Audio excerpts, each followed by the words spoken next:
Although essential oils are the latest health craze, they've actually been around for thousands of years. In fact, they're mentioned more than 300 times in the Bible. Through the ancient process of distillation, essential oils harness the healing power of the growing things God placed on the earth: flowers and shrubs, trees, roots, and bark. The more than 50 essential oils on the market today are used to cure dozens of health issues, from acid reflux to warts, not to mention their ability to clean our homes and our bodies without using toxic chemicals. Well, Laurie's here with us. Laurie, it's always a joy to see you, and you've come up with these essential oils. Look, how do you know these things are the real goods? I mean, you can scam these things pretty well, can't you? That is actually the best question, and you went right to the heart of the matter. There are so many cheap imitations out there, and not only do the cheapies not work, they don't give you the medicinal properties, they're actually harmful to you. So you've got to stay away from the artificial fragrances.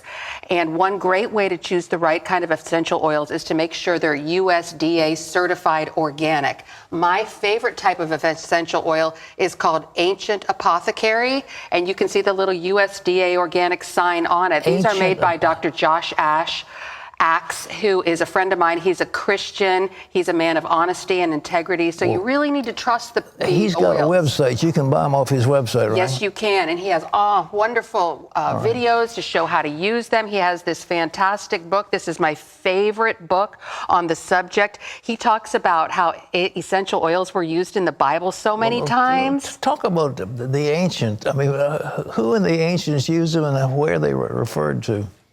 Quick answer, everybody, all the time. Well, God created them on the third day with all of the vegetation, and he created so many things that grow that all have medicinal properties. Different plants and things have different medicinal properties, and people used them all the way back in ancient times. King David, King Solomon. Of course, we know the wise men brought myrrh and frankincense to Jesus, and there's every reason to believe that myrrh and frankincense at the time were every bit as valuable as gold, the other gift that they brought, and because of the medicinal properties. Well, how did they distill that oil? How did they get it? Well, it's a great question. What they do is they boil water, and then they put the leaves or whatever above it, and then it evaporates, and then it's cooled, and then when it condenses, the water goes down, and then the essential oil goes up because oil and water separates. Our news director came to see me. He said, you put me onto something. He was having stomach problems, and I said, there's something called oil of oregano. And you take 8 drops of that in a glass of water, and it'll kill every bug that ever grew in your stomach that's bad. Right. And you know, one night I was so sick. I had the most awful. I went out to dinner, and all I could eat was 1 tablespoon of soup, of bean soup. I couldn't eat another thing. I was at the dinner. I couldn't eat a thing, and I took 8 drops of oil of oregano in a glass of water. Next morning, I was completely well. I was hungry as a horse, and I just had a great big breakfast. It was amazing. It's absolutely great. And I want to talk about oregano here. This is oregano, I love it so much because of exactly what you said. This is nature's antibiotic. It fights all kinds of infection: flu, cold, bacterial, parasites, like worms, fungal infections, like yeast infections. It'll kill all that. All of that. It's fantastic. It's a little bit strong, so it's not for pregnant women, nursing mothers, infants, and children. And you should only do it for 10 days at a time, then take a week off, and then go back on it. You can do it prophylactically to prevent, or as you used it, to heal. But you just, like you said, put a few drops of oregano oil in some water and stir it up 3 times a day for 10 days at a time. I wanted to talk about another one, which you mentioned, and I know you love it, which is lavender oil. Lavender oil is the most consumed oil in the world right now, and for good reason. It is fantastic for sleep, anxiety, and PTSD. It's even been shown to reduce PTSD in people because it lowers cortisol, the stress hormone, and raises melatonin, which helps us sleep. A lot of people, including me, like to diffuse it at night. This is a diffuser. And this is actually my diffuser, which I use at night. All right. And what you do is you just put a little bit of water in it. Yeah. And then you put a few drops of your lavender oil. Yeah. You can see it's already starting to bubble. You put the lid on, and all this wonderful, wonderful And that evaporates all night long. That's lavender oil. Yeah. And a diffuser. Where do you get the diffuser? Well, from? this diffuser is, I bought, this is actually mine. I put this on my nightstand every night. Okay. I got the cheapest one I could find because I'm a penny pincher. All right. But you can buy beautiful ones that are very ornate and Forget all decorative. that. Just the stripped down version. But they're yeah, this was like less than $10. But where do you kids, if go? you're watching, Mama could use an upgrade of a diffuser for a Christmas present. But yeah, I got that at Amazon, but you can get them at Walmart Yeah. or really Bed Bath & Beyond. And just a few drops of that lavender oil. Yeah, they say only about 3 or 4 drops, but I usually put in more than that because I just love it so much. But I okay. just sleep like a baby. And by the way, speaking of Christmas gifts, this is a wonderful Christmas gift. This is the reference book by Josh Axe, my friend who makes these oils and who is a wonderful man, very knowledgeable. And it talks about all the different essential oils like rosemary. Here's one. It tells you all the things that the essential oils do in alphabetical order. Wow. Sandalwood, natural aphrodisiac. Yeah, oh, man. And then, or if you're dealing with a certain health issue, you can go over here like muscle aches, nausea, all listed in alphabetical order. So you can Which search. do they recommend for muscle aches? Muscle aches is peppermint, I believe. Yeah. Would you like me to look it up? You can if you want to. And the good thing about this is usually, and thanks be to the Lord for this, it's not usually just one thing. So if you don't have one, it says here muscle aches. Peppermint, yay, I got it right. Turmeric. Pop quiz, cypress, marjoram and lemongrass, and lavender. Okay. Another one of the wonderful, wonderful essential oils, another one of my very favorites is frankincense. And this is called the king of oils. This particular oil was mentioned more than 100 times in the Bible because it's anti-inflammatory and it helps with brain health, including warding off things like Alzheimer's and dementia.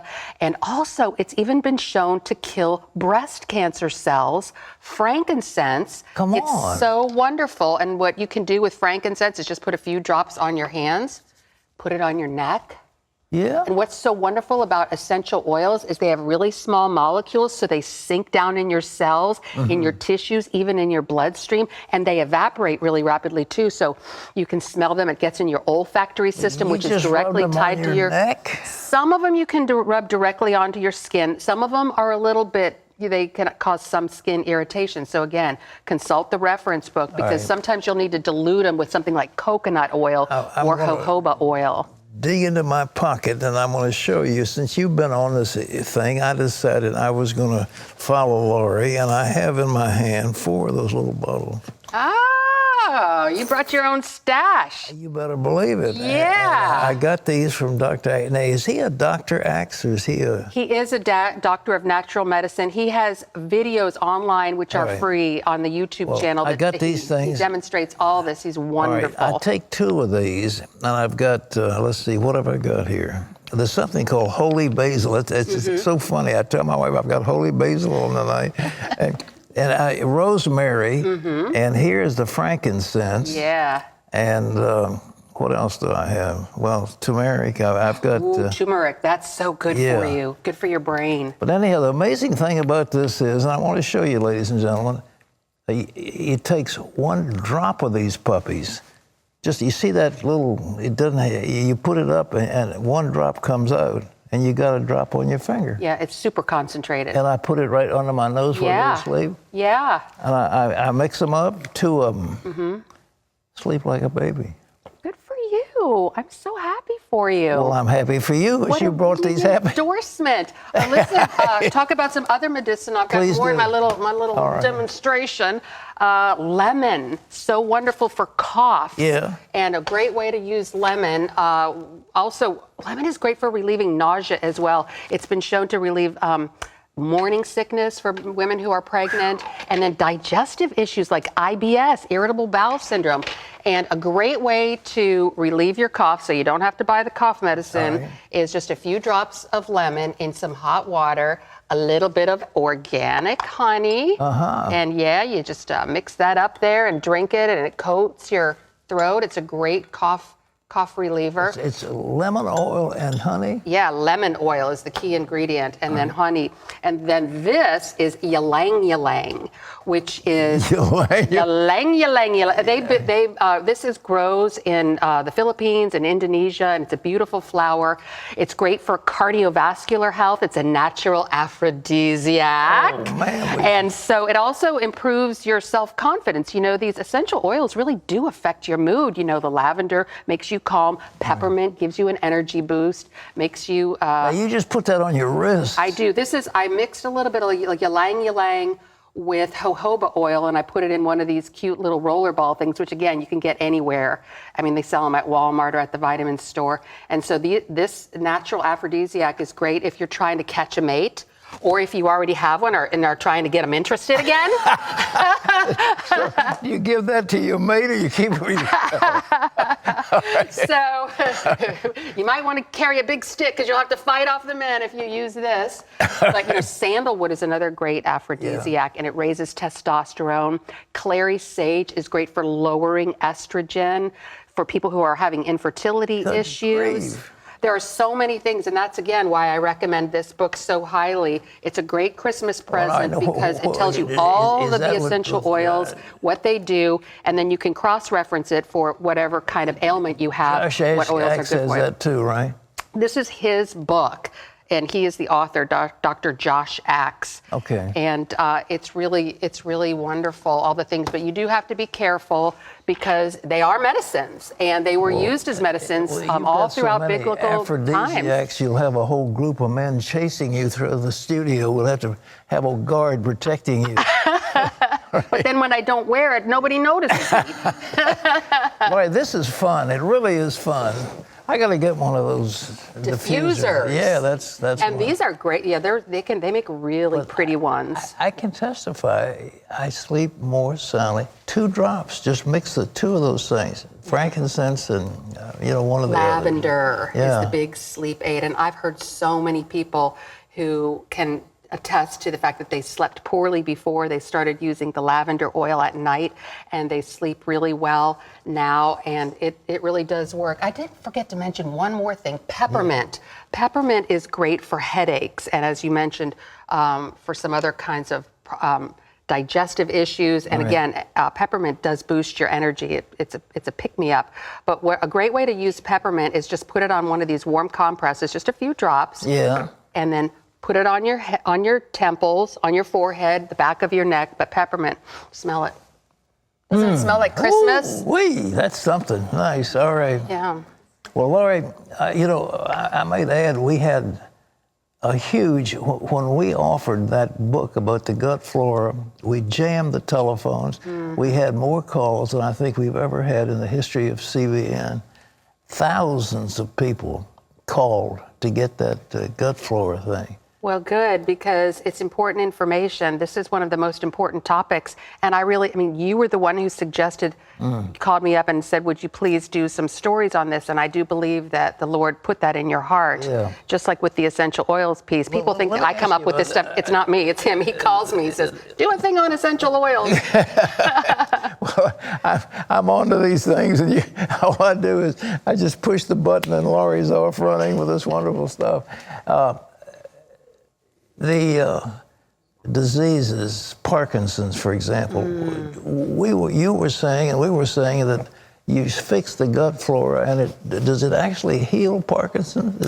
Well, there's absolute evidence that shows that healing the gut flora, having a healthy gut flora, your intestinal flora, the good bacteria in your gut, prevents Alzheimer's. Parkinson's, all kinds of other neurodegenerative diseases, ALS, and so forth.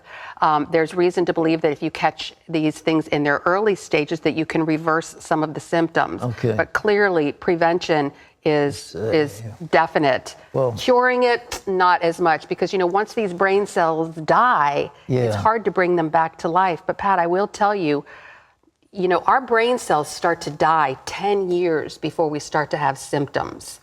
So, by the time you start having symptoms, so we really need to focus on prevention. Okay. Well, you're going to come back. We're going to talk about the epigenetics. You've got a whole series on that. So exciting. All right. So exciting. The bottom line, people are like, what is epigenetics? Epigenetics means you can turn off or on your genes. So let's say you have, for example, the Alzheimer's gene. You can suppress it, and you don't have to get Alzheimer's. When are you going to be with us on that one?